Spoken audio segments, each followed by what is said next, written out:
കോഴിക്കോട് നിന്നും ബാംഗ്ലൂരിലേക്ക് സർവീസ് നടത്തുന്ന KSRTC ബസ്സിലാണ് ഞാനുള്ളത്. ഇന്നലെ ഇതേ സമയത്ത് ഷെഡ്യൂൾ ചെയ്യപ്പെട്ട ബസ്സാണ് ബാംഗ്ലൂരിൽ അപകടത്തിൽപ്പെടുന്നത്. ഈ സമയത്ത് ഡ്രൈവർ എങ്ങനെയൊക്കെയാണ് ബസ് ഓടിക്കുന്നത്, എങ്ങനെയാണ് ഉറക്കത്തെ മറികടക്കുന്നത്, അതൊരു പ്രധാനപ്പെട്ട ചോദ്യമാണ്. കാരണം തുടർച്ചയായി 10-11 മണിക്കൂറാണ് ഇത്തരത്തിൽ ബസ് ഓടിക്കേണ്ടി വരുന്ന ഒരു സാഹചര്യം ഉണ്ടാവുന്നത്. പല ബസ്സുകളിലും പല ഷെഡ്യൂളുകളിലും ഡ്രൈവർ കം കണ്ടക്ടർ പോസ്റ്റ് ഇല്ല എന്നുള്ളതാണ് പ്രധാനപ്പെട്ട കാര്യം. അതുകൊണ്ട് തന്നെയാണ് ഇത്തരത്തിൽ തുടർച്ചയായി ഓടിക്കേണ്ടി വരുന്നത്. നമുക്കൊപ്പം ഡ്രൈവർ ഈ ബസ് ഓടിച്ചുകൊണ്ടിരിക്കുകയാണ്. നമുക്ക് വേണ്ടി അല്പസമയം ഇവിടെ സൈഡാക്കിയതാണ്. ദീപേഷാണ് ഒപ്പം ചേരുന്നത്. വലിയൊരു ബുദ്ധിമുട്ടാണ് ഇല്ലേ ഈ സർവീസ്? ഇത് തുടർച്ചയായിട്ട് 9 മണിക്കൂർ നമ്മൾ ഉറക്കൊഴിയണം. അപ്പോൾ കുറേ ഒരു 3:30-4 മണിയൊക്കെ ആകുന്ന സമയത്ത് ഉറക്കത്തിൻ്റെ ചെറിയൊരു ബുദ്ധിമുട്ട് വരും. അപ്പോൾ ഒരു കണ്ടക്ടർ കം ഡ്രൈവർ കം കണ്ടക്ടറോ ആണെങ്കിൽ കുറച്ചുകൂടി സൗകര്യമായിരുന്നു. സ്വാഭാവികമായിട്ടും ഈ വയനാട് ചുരം കടന്നൊക്കെയാണ് പോകുന്നത്. അപ്പോൾ ചുരത്തിൽ തിരക്കൊക്കെ ഉണ്ടാവുകയാണെങ്കിൽ ആ സമയമൊക്കെ എങ്ങനെയാണ് മറികടക്കുക? ചുരത്തിൽ സ്വാഭാവികമായിട്ട് 4 മണിക്കൂർ വരെ ബ്ലോക്ക് കുടുങ്ങിയ സാഹചര്യങ്ങളുണ്ട്. അപ്പോൾ ആ സമയം അത്രയും ലേറ്റ് ആവും. പിന്നെ നമ്മൾ പോകേണ്ട വഴി എന്ന് പറഞ്ഞാൽ കാട് കൂടാന്ന് പറഞ്ഞാൽ നമുക്ക് അങ്ങനെ പരിമിതമായ സ്പീഡിലേ പോയിക്കൂടും. മൃഗങ്ങളൊക്കെ ഈ മാനുകളൊക്കെ അങ്ങനെ അധികം ക്രോസ് ചെയ്യും, ആനയുണ്ടാവും.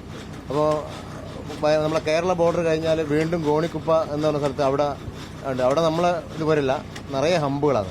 അപ്പോൾ ആ സമയങ്ങളെല്ലാം നമുക്ക് പോകും. പിന്നെ ഈ മൈസൂർ ഹൈവേ അത് നമ്മൾ വളരെ ശ്രദ്ധിച്ചോടിക്കേണ്ട ഒരു സ്ഥലമാണ്. അതായത് നിറയെ ഹമ്പുകളാണ്.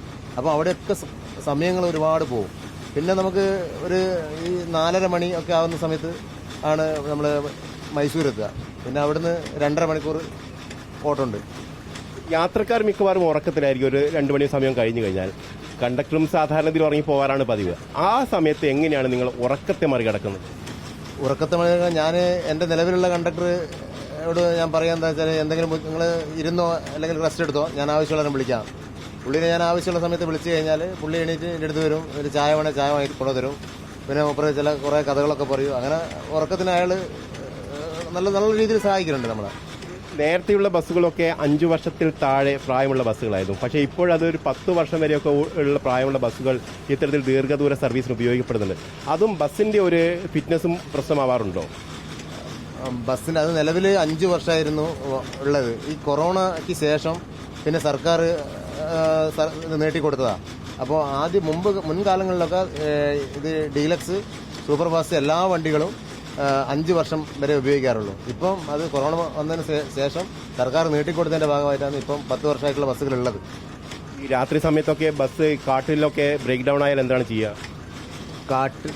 ബ്രേക്ക് ഡൗൺ ആകുന്ന സാഹചര്യം നമ്മൾ മാനന്തവാടി വരെ ആണെങ്കിൽ നമ്മൾ എന്തെങ്കിലും ചെറിയ കുഴപ്പമൊക്കെ ഉണ്ടെങ്കിൽ മാനന്തവാടി ഇപ്പോൾ കയറി ശരിയാക്കിയിട്ട് പോകും. അപ്പോൾ സമയം പോകും. അപ്പോൾ സമയം നമുക്ക് നഷ്ടമാണ്. പിന്നെ നമ്മൾ ബോർഡർ കടന്നു കഴിഞ്ഞാൽ പിന്നെ അവിടെ ഒരുപാട് പ്രശ്നങ്ങളുണ്ട്. അവർക്ക് പെർമിറ്റുള്ള വണ്ടി വേണം വരാൻ. അപ്പോൾ തിരക്കൊന്നുമില്ലാത്ത സമയമാണെങ്കിൽ നമ്മൾ എന്താ ചെയ്യുക, യാത്രക്കാരെ പെട്ടെന്ന് കയറ്റി വിടാം. തിരക്കുള്ള സമയമാണെങ്കിൽ ബുദ്ധിമുട്ടാണ്. യാത്രക്കാരെ മറ്റു വണ്ടി കയറ്റി വിട്ടിട്ട് ഇത് നന്നാക്കുന്നവരെ നമ്മൾ അവിടെ നിൽക്കണം. പിന്നെ കോഴിക്കോടുള്ള നിർദ്ദേശം അനുസരിച്ചിട്ട് നമ്മൾ സർവീസ് പോവാം. നിങ്ങൾ പലപ്പോഴും ഈ വിക്സൊക്കെ കണ്ണിൽ പുരട്ടിയൊക്കെയാണ് ഓടിക്കാന്നൊക്കെ പറയുന്നുണ്ട്.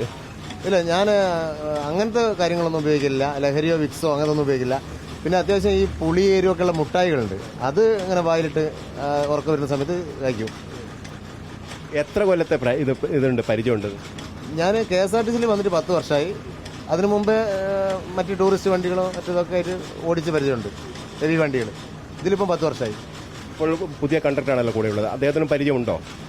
പുതിയ കണ്ടക്ടറാണ് ഇപ്പോൾ ഉള്ളതോ? കണ്ടക്ടർ എനിക്ക് പരിചയമുള്ള ആളാണ്. മുമ്പേ എൻ്റെ കൂടെ ഓടിയിട്ടുള്ള ആളാണ്. ഷെഡ്യൂൾ കണ്ടക്ടറല്ല, ഇപ്പം പുള്ളി നമ്മളെ ഓപ്പോസിറ്റ് ഓടുന്ന ആളാണ്. അതായത് ഈ ഡ്രൈവർ കം കണ്ടക്ടർ എന്നുള്ള തസ്തികയിലേക്ക് കാര്യങ്ങൾ വരണം എങ്കിൽ നമുക്ക് ശുഭകരമായി മുന്നോട്ട് പോകാൻ കഴിയൂല്ലേ? എങ്കിൽ വലിയൊരു ആശ്വാസമാണ്. അതോടൊപ്പം തന്നെ പുതിയ ബസ്സും തരണം.